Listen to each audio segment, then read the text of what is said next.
What could possibly connect a medieval Muslim thinker like Al-Ghazali with a Scottish economist from the Enlightenment era like Adam Smith? Perhaps more than we tend to assume, right?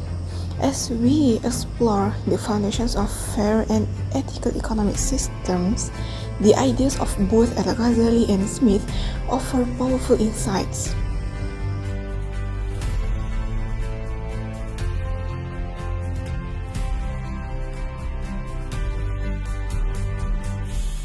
Adam Smith is often misunderstood as a prophet of greed, but in the theory of moral sentiments, the spoke of the impartial spectator is a moral compass that guides economic actions through empathy and social norms.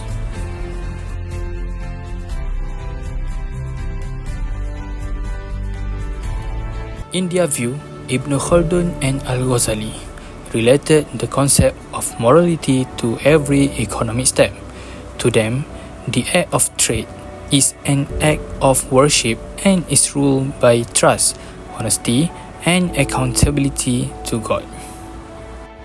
Smith thought natural morality and laws from institutions should be enough, but Muslim scholars encourage adding moral values into the market itself. Equality is a key value in both traditions, which means they aim to fight inequality. Redistribution is done in Islam largely by means of zakat, wakaf, and sedekah, while Smith believe in having progressive taxation and government funds for public goods. Our research dives into the early wisdom of Muslim scholars such as Al-Ghazali, Ibn Taymiyyah, al-Mawardi, and al-Shatibi, and we examine how their views align or maybe differ from the principles laid out by Adam Smith, often considered the father of modern economics. Islamic law held that economic matters had religious significance. In Al-Ghazali's view, being prosperous means having justice and a full life instead of having material possessions. At the same time, Adam Smith came up with a model built on human rationality and moral customs. He believed that ethical self-control was possible by thinking about whether our actions meet the standards followed by ourselves and others. Islamic economists and Smith both thought that uncontrolled greed could harm society. Smith felt that government could step in to fix market failures. Ethics was made a duty by Islamic jurists through practices like the zakat and the hisbah, and Smith saw ethics as something outside the market, whereas for Islam, ethics were connected to every trade by way of divine guidance. Both traditions hold that the market should reflect moral values.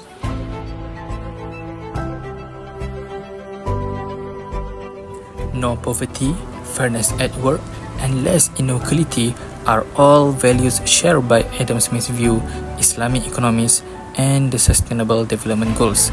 Achieving sustainable economic growth can happen by adopting Western methods of management and Islamic ideas about trading. A passage from the Quran explains, "Wealth confers a right on the poor."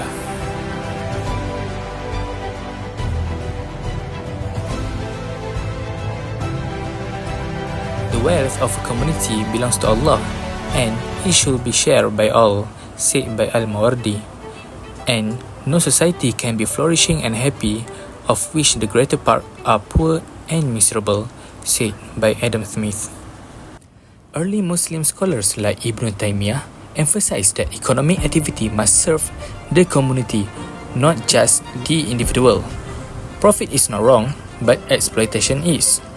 Smith believed that competition could drive better outcomes, but he also warned about monopolies and unethical practices. Both views, centuries apart, stress balance between gain and responsibility. Al-Mawardi's hisbah was more than regulation. It was moral supervision. It ensured no one cheated, hoarded, or abused their position. Smith believed the government should step in only when necessary, like preventing harm or ensuring basic infrastructure. He wasn't for total freedom, but for guided freedom. And what about justice? Al-Shatibi saw wealth not as a right, but a trust. It must serve maqasid al-Sharia as the higher goals of protecting life, faith, intellect, family, and wealth. Smith recognized inequality too. Though he celebrated ambition, he didn't ignore the poor. He supported public education and taxation system to open economic gaps.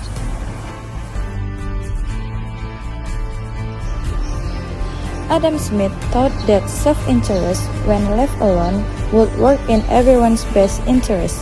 Experts on Islam viewed market as places requiring guidance from God. According to Islam, being wealthy means you are in charge overall, not that the goods are yours to keep. Zakat and charity are made to help move our money so everyone in society benefits. From Smith's perspective, wealth is produced through people competing and choosing what they do.